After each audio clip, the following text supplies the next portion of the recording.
Welcome to The Business Coach, a show in which you're out to help entrepreneurs better their own business.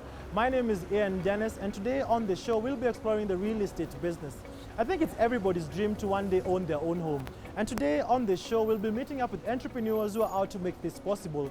On the first half of the show, I'll be meeting up with Grace, who runs a company called Kodi. And through our interaction, I want to find out what exactly are some of the challenges she faces as a young business. And later on the show, I'll be linking her up to Mr. George Wachiuri of authoritative, one of the prime companies in the real estate business. Welcome to the show. So Grace, welcome to the show. Thank you very much. So let's just start off. You have a very interesting story that led you into business. Yes. So before you get into the business part, take me through the story. What exactly happened that led you into real estate? Wow. I was once employed. And then from employment, I've always had passion for real estate, but I started from interior design. So after I resigned, and then I decided to start a company, an interior design company. Then I left. I joined Kenya Airways, became a crew for a year. Crew. Yes. What led you to that? I just, I think when girls are growing up and you see cabin crews in their high heels and the cabin bag. And traveling around the world. Yeah, and also my passion for traveling. So I became a cabin crew, and then I realized it wasn't my thing. So that's when I thought of doing what I loved most at that point. My passion was in interior design. So I left cabin crew and I opened a company for interior design. So how long did you run the company for? From 2014 to 2016, yes. Before that is before my company went down. I got pregnant. There's nausea, morning sickness and all that. So usually you find out for myself, I was not able to go out there and look for more clients. So I only had what I had in my account to use. Oh, so the business was solely dependent on you? On me. I was the only partner, or rather I was the only one who owned the company as of then. And then, usually what happens, the person I was supposed to get married to, it didn't work. So again, here I am. So the failed relationship? 2 kids to bring up, from my past relationship. And then I am pregnant, a failed company, and a failed relationship again. So I'm here, I don't have money, and then I'm using up, I don't have an income, and I'm using up what I have in my savings. So it got to a point I couldn't afford that kind of a life anymore. And I remember being asked out by my landlady. She asked me, you have to leave my house because I'm also paying mortgage. I can't have you here without paying the rent. So there I was, a single mom, a pregnant mom, homeless, no job. Can you imagine? So I had to take my kids to my parents' house. Then I had to come back to Nairobi and live with a friend. So how is the process of now transitioning from that point of failure now to getting back to set it up for your new business? I remember it was one afternoon, I was in my bedroom, the bedroom my friend had given me, and I'm asking myself, so why am I here?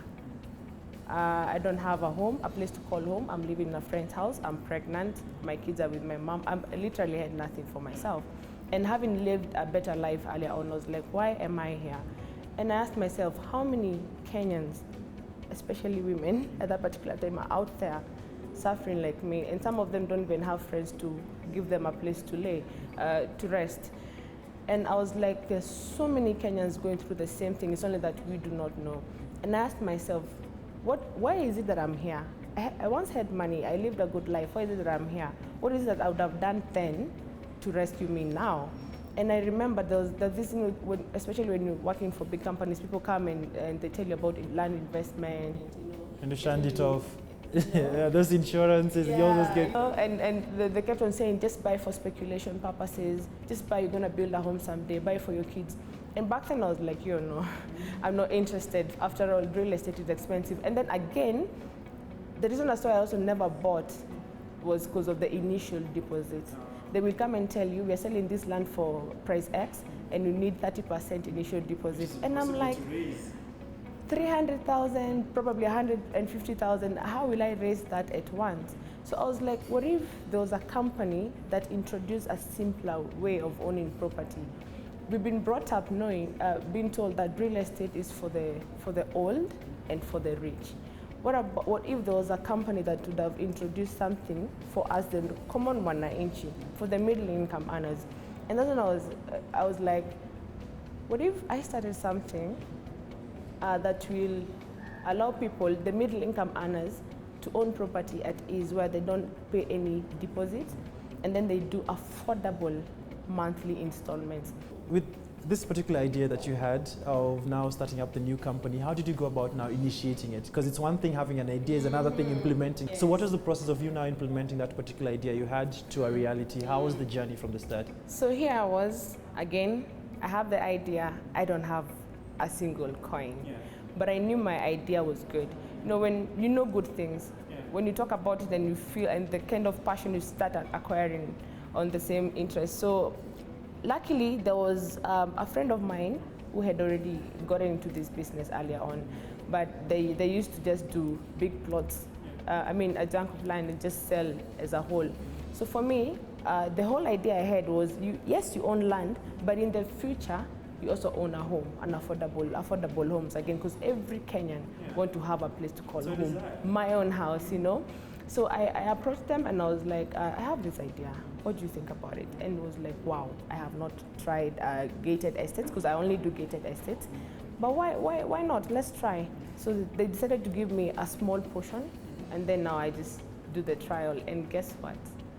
Clients were like, wow, this is a good thing. How did you now go about marketing this to getting people to buy into this? Because you know, you may have a business, you may have all these particular structures, but how now did you go about marketing your business to now starting getting your initial clients on board? Apart from now going on social media and all these, the platforms that would reach out for the people, we try to do one-on-one engagement with our clients. We'd go and meet a group of women chamas and just talk to them about the importance of owning a property. We go to students, just have a conversation with them. So your target audience is primarily the middle income earners all the way, yeah. In this particular real estate business, there have been a lot of fraudulent dealings. I think you've been seeing what exactly has been happening on the media, and some of the guys who have been coming out and fraudulently getting money out of people. How have you ensure that your business does not get into this particular? So we as a company, before we purchase any property on behalf of our clients, we conduct our due diligence very well. And we also have advocates who do that for us. And then we also advise our clients to do the same. Yeah, don't just believe because they've done it, just assume and purchase. So we ask our clients to also do the same, to conduct their due diligence before they pay any money. Yes.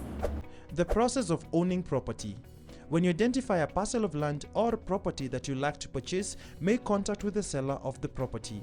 Negotiate and agree on the value of the property, but have in mind as a rule of thumb to have at least 5% on top of the value of the property to cater for your stamp duty and legal fees. The initiation process to the transaction is via a letter of offer, which outlines the conditions of the purchase as well as the agreed process. The offer remains valid usually for a period of between 7 to 21 days, in which you are required to pay a deposit which signifies your interest of proceeding with the purchase. During the period, you're supposed to ask for a copy of the title deed to carry out your due diligence on the property. You can do this by making an inquiry through the Ministry of Land. You can also visit Survey of Kenya to purchase a map of the area to certify if the land exists. Through the help of a surveyor, you can determine if the beacons are correct. Finally, you can also seek information through a resident association to find out if the property has been listed for sale. After your due diligence, you pay up your deposit. If your means of payment is via mortgage, you liaise with the bank who are financing to issue a letter to the seller to confirm how much they are financing. The bank will remain in possession of the title and transfer only when the final payment has been made. So the real estate business is quite expensive. So how do you guys usually raise your capital and sustain the business? Personally, we've tried working with JVs. It comes a long way with us where one has land and us we have the clientele and the marketing and everything. But we're looking forward to working with financial institutions and also external investors. All right. And the issue of cash flow, because I know you guys deal with clients and your business model is about them paying a monthly installment. So how do you guys go about cash flow? How do you ensure that your cash flow is sustainable for the business? Okay, first of all, you get to sign a sales agreement with us, and we as a company are protected in it. In case we have defaulters or late payments, there's a small penalty fee. And earlier on, you'd mentioned to me about one of your special target group is ladies, and yes, you're women. You're quite passionate about it, and you have a project around it. Just tell me more about it. Yes, this is okay. Let me just tell you how it came to be. I had an opportunity, a golden opportunity to interact with around 99% with now my first real estate business, 99% of our clients. And I realized most of these clients are women, and some called for just to be encouraged, and they're like, Grace, I have read your story and I want to be where you are today. Others called because they wanted to invest and all that. So I felt like women needed a special care, and that's when now I started Mamaland. And it's here to enable every Kenyan woman, not leaving out any woman, because we are doing affordable properties. We are here to enable women, Kenyan women, to own properties at ease. We empower them economically and help them own a property at ease. As little as 6,700 every month for a period of time, you're able to own your land. So, being in business so far, what are some of the challenges you've been facing? Because of our business model, where our clients pay monthly installments, we've had quite a number of clients who don't manage to pay their monthly installments on time. That is one, and we also have defaulters. Number two is the fraud thing that has been happening, where as you go to purchase the property, people will tell you, oh, this land belongs to my dad, and all, and then only to realize they're planning to take away your money. So again, when it comes to due diligence, we carry it quite well. As a business, what are some of the aspirations that you guys do hold? We want to make sure that the only reason a Kenyan will not own a home, the only reason a woman will not own a home in Kenya is because they don't want to, because we've made it as affordable as possible. So we just want to enable or to empower or to make sure that Kenyans get to own a dream house, a dream property at ease. So after the break, I'll be linking up Grace to Mr. George Wachiuri of Optiven, one of the most successful company in the real estate field. So keep it right here on The Business Coach, where we help entrepreneurs better their business.